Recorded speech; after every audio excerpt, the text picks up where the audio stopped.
நான் எந்த ஒரு மீட்டிங்குமே அட்டன் பண்ணதில்லை, இதுதான் ஃபஸ்ட் டைம். ஸோ எதனா பேசும்போது பிழை இருந்தால் மன்னிச்சுக்குங்க.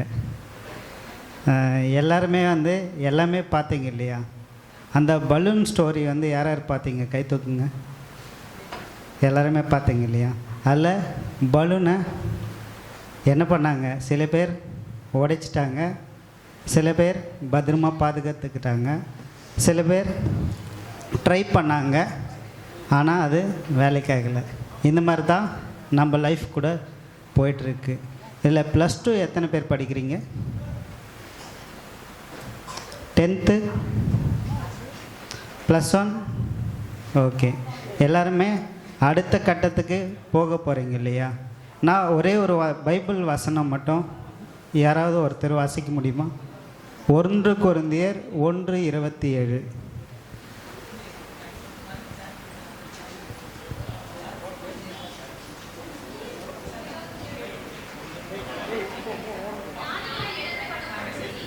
ஞானிகளை வெட்கப்படுத்தும்படி தேவன் உலகத்தில் பைத்தியமானவர்களை தெரிந்து கொண்டார், பலமுள்ளவர்களை வெட்கப்படுத்தும்படி தேவன் பலவீனமானவர்களை தெரிந்து கொண்டார். ஆமென். எத்தனை பேர் இந்த வசனத்தை விசுவாசிக்கிறீங்க? ஏன்னா நான் என்னுடைய கேரியர் ஸ்டார்ட் பண்ணும்போது என்னுடைய சேலரி எவ்வளோ இருந்திருக்கும்னு நீங்கள் யாருன்னா நினைக்கிறீங்க?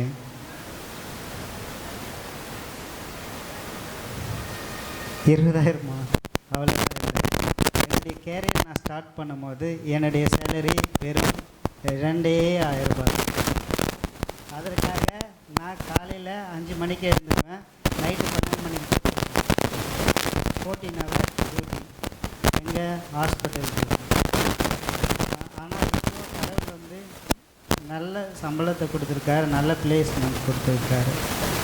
அதுக்காக கர்த்தரை ஸ்தோத்திரிக்கிறேன். நான் சொல்லும்போது ஒரு ஏவி ப்ளே பண்ணுவாங்க, அது பாருங்கள். அதுக்கப்புறம் இப்போ அடுத்தபடியாக நீங்கள் எக்ஸாம் போக போகிறீங்க இல்லையா? ஈகிளோட ஸ்டோரி எத்தனை பேருக்கு தெரியும்? கழுகு, அதனுடைய ஸ்டோரி எத்தனை பேருக்கு தெரியும்? கழுகு 40 வயது வரைக்கும் தான் வாழும். சரிங்களா?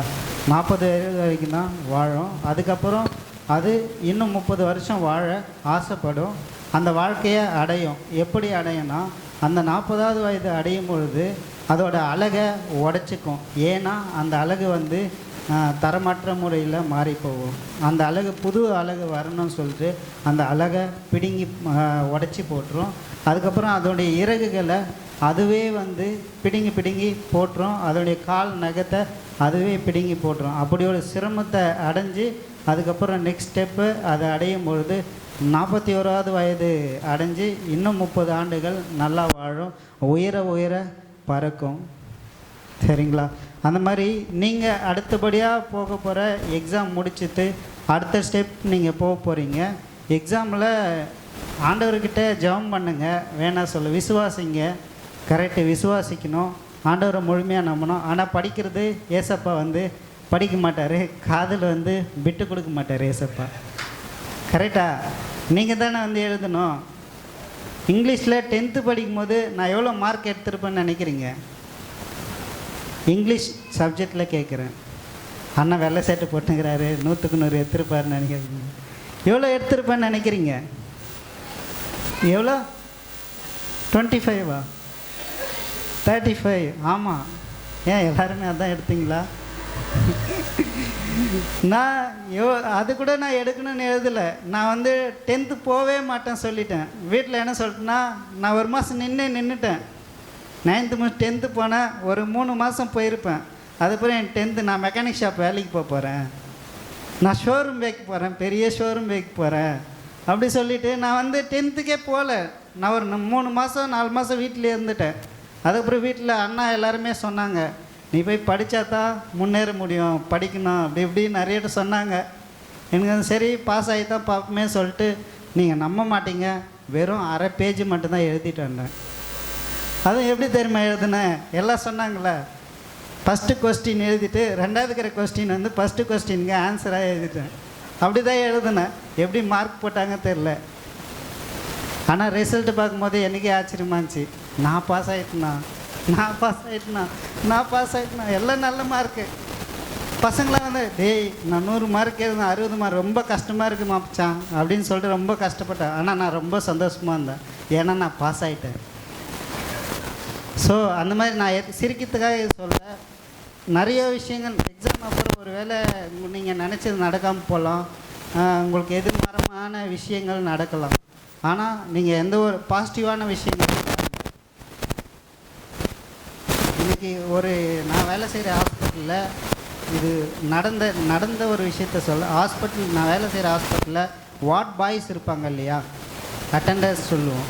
அந்த வார்ட் பாய்ஸு என்னை பார்த்துட்டு நானும் ஆகணும், நான் வந்து எக்ஸ்ரே டெக்னீஷியனாக இருக்கேன், சிடி அண்ட் எக்ஸ்ரே எடுக்கிற ஒரு டெக்னீஷியனாக இருக்கேன். நான் வேலை செய்யறது நானும் உங்களை மாதிரி ஆகணும், முடியுமா அப்படி சொல்லி நான் 9th தான் முடிச்சிருக்கேன் அப்படின்னு நான் சொன்னேன். நீங்கள் ட்ரை பண்ணுங்கள், 10th பாஸோ ஃபெயிலோ நீங்கள் 10th பாஸ் ஆகிட்டு வாங்க, கண்டிப்பாக நம்ம ஆகலாம் சொன்னேன். இன்றைக்கி அவங்க சவிதா மெடிக்கல் காலேஜ் ஹாஸ்பிட்டலில் ஒரு 20,000 வாங்குகிற ஒரு டெக்னீஷியனாக வேலை செய்கிறாங்க. ஸோ நான் கொடுத்த ஸ்பீச்சினால இல்லை, அவருடைய முயற்சினால். ஸோ நீங்கள் எடுக்கிற ஒரு முயற்சியும் தான் உங்களை மேலே கொண்டு போகும். நீங்கள் வந்து அதை விட்டு ஏசப்பை பார்த்து நான் ஜெபம் பண்ணிட்டேன், அந்த அண்ணா 1/2 பேஜ் தான் எழுதினாரு, நான் எழுதவே மாட்டேன்னு சொல்லிட்டு வந்துட்டிங்கன்னா ஃபெயில் ஆகிடுவீங்க. அதனால் நீங்கள் படித்தால் ஒழிய பாஸ் ஆக மாட்டீங்க. நீங்கள் படிக்கும் போது ஆண்டவரே நான் படித்த கொஸ்டின்ஸும் ஆன்சரும் எனக்கு மண்டையில் நிற்கணும், எனக்கு நீங்கள் சொல்லிக் கொடுங்க ஏசப்பா, என் பெண்ணை பிடிச்சி நீங்கள் எழுதுங்கன்னு சொல்லிட்டு நீங்கள் தான் எழுதணும். நீங்கள் எழுதுங்க ஏசப்பா எழுத பெண்ணை பிடிச்சி நீங்கள் போய் எழுதுங்க, ஓகேவா? அதனால் ஒரு விஷயங்களும் நீங்கள் பார்த்து பண்ணுங்கள். நீங்கள் மெடிக்கல் ஃபீல்டில் ஏதாவது நீங்கள் படிக்கணும், நான் டாக்டருக்கு படிக்கணும் எதுனாலும் என் நம்பர் ஐயா கிட்டே இருக்குது, கான்டாக்ட் பண்ணுங்கள். என்னுடைய நோட்டீஸ் வந்து போடுவாங்க, ஃபஸ்ட்டில் இருக்க நம்பர் என்னோடய நம்பரு. இல்லை எங்களுக்கு வந்து மெடிக்கல் காலேஜுக்கு போகலாம், எங்களுக்கு வசதி இல்லை, லட்சக்கணக்கில் செலவாகும், நாங்கள் பிஎஸ்சி நர்சிங் படிக்கணும்னு ஆசை, ஆனால் என்னால் முடியல, ஸோ எனக்கு படிக்கிறதுக்கு வருமானம் இல்லைன்னு சொன்னீங்கன்னா உங்களுக்கு உண்டான ஊக்கத்தொகை நாங்கள் தயார் பண்ணி கொடுத்தோம். உங்களுக்கு கம்மி ஃபீஸில் நல்ல ஸ்டடி கொடுக்க நாங்கள் எல்லாமே இருக்குது. எங்ககிட்ட ஆன்லைன் கிளாஸ் எல்லாமே இருக்குது. நீங்கள் எல்லா ஹெல்ப்பும் பண்ண நாங்கள் தயார். ஆனால் படிக்கிறது நீங்கள் மட்டும்தான் படிக்கணும். கிட்ட தமிழ்நாடு முழுக்க ஒரு 80 ஹாஸ்பிட்டல் டைப்பில் இருக்குது. நீங்கள் எந்த ஒரு மெடிக்கல் சப்ஜெக்டான ஒரு விஷயங்கள் இருந்தாலும் எங்களை கான்டாக்ட் பண்ணுங்கள். நாங்கள் இது வரைக்கும் இன்டர்ன்ஷிப் பண்ண ஹாஸ்பிட்டல் பற்றி ஒரு சின்ன ஒரு 1 minute வீடியோ வந்து ஏவியாக கன்வெர்ட் பண்ணுவாங்க, அதை பாருங்கள்.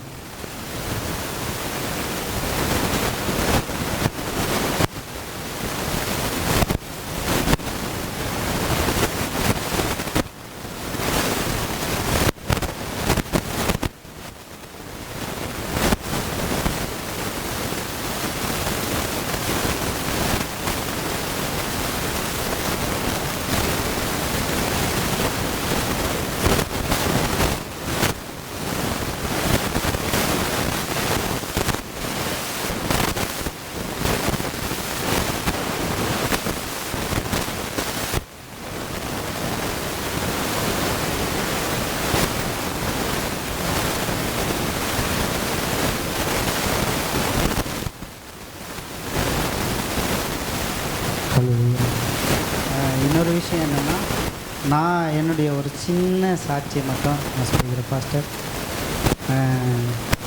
நான் ஸ்டார்ட் பண்ணும்போது இன்ஸ்டியூட் ஸ்டார்ட் பண்ண போகிறேன் அப்படின்னு ஃபஸ்ட்டு வந்து இன்ஸ்டியூட் ஸ்டார்ட் பண்ணுற இதில் எனக்கு வந்து பிஎஸ்சி படிக்கணும்னு ரொம்ப ஆசை. நான் டிப்ளமோ தான் முடித்தேன், பிஎஸ்சி படிக்கணும்னு எனக்கு வந்து ரொம்ப ஆசை.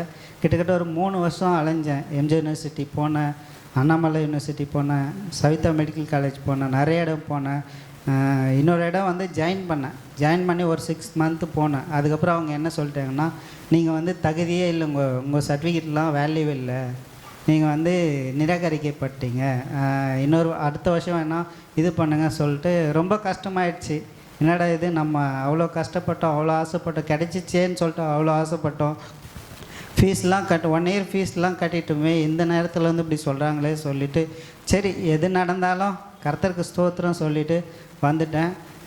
நான் வந்து பிஎஸ்சி படிக்க ஆசைப்பட்டேன். ஆனால் ஆண்டவர் பாருங்கள், நீ தாமதமாக தந்தாலும் தாராளமாக தர ஏசப்பா. எத்தனை பேர் விசுவாசிக்கிறீங்க? நான் விசுவாசித்தேன். நான் எந்த காலேஜால் நான் நிராகரிக்கப்பட்டனோ அதே மாதிரி ஒரு இன்ஸ்டியூட்டை காலேஜ் ஓப்பன் பண்ணேன். ஏசப்பா எனக்கு கிருபை செஞ்சார். ஆனால் அது ஓப்பன் பண்ணும்போது ஒரு ரூபா கூட என்கிட்ட இல்லை. நான் ஒன்று சொல்லிட்டு ஜெபம் பண்ணிட்டு, ஏசப்பா நான் ஜெபம் பண்ணிட்டு ஆரம்பிக்கிறேன். எனக்கு வந்து இந்த மாதிரி எனக்கு நடந்த மாதிரி யாருக்குமே நடக்கக்கூடாது ஏசப்பா. இது ஒரு சாட்சியாக எல்லாருக்குமே சொல்லணும்னு சொல்லிட்டு ஆண்டவர் அநேகருக்கு ஆசீர்வாதமாக வச்சுருக்காரு. நீங்கள் எது படித்தாலும் சரி, போகும்போது உங்களுக்கு நோட்டீஸ் வந்து தருவாங்க. எஸ்ஜே இன்ஸ்டியூட்டோட நோட்டீஸ் தருவாங்க. அதை வந்து வாங்கிட்டு போய் உங்களுக்கு தெரிஞ்சவங்கிட்ட இஷ்யூஸ் பண்ணுங்கள். அது நிறைய பேர் பயனுள்ளதாக இருக்கும். முடியாத பிள்ளைங்க நம்மளால் முடியும், படிச்சிடுறோம். படிக்க முடியாத பிள்ளைங்க ஆசைப்படுவாங்க, அவங்களுக்கு எது பயனுள்ளதாக இருக்கும். உங்களுக்கு ஏதாவது படிக்கணும்னு நீங்கள் மெடிக்கல் விஷயமாக நீங்கள் படிக்கணும்னு ஆசைப்பட்டீங்கன்னா, அம்மூர் வாலேஜா ரயில்வே ஸ்டேஷனில் என்னுடைய ஆஃபீஸ் இருக்குது. வாங்க, என்னை மீட் பண்ணிங்கன்னா கண்டிப்பாக உங்களுக்கு உண்டான உதவிகளை நான் செய்கிறேன். அந்த ஏவி மட்டும் நான் பார்த்துட்டு அடுத்த ஸ்பீச் கொடுக்குறேன்.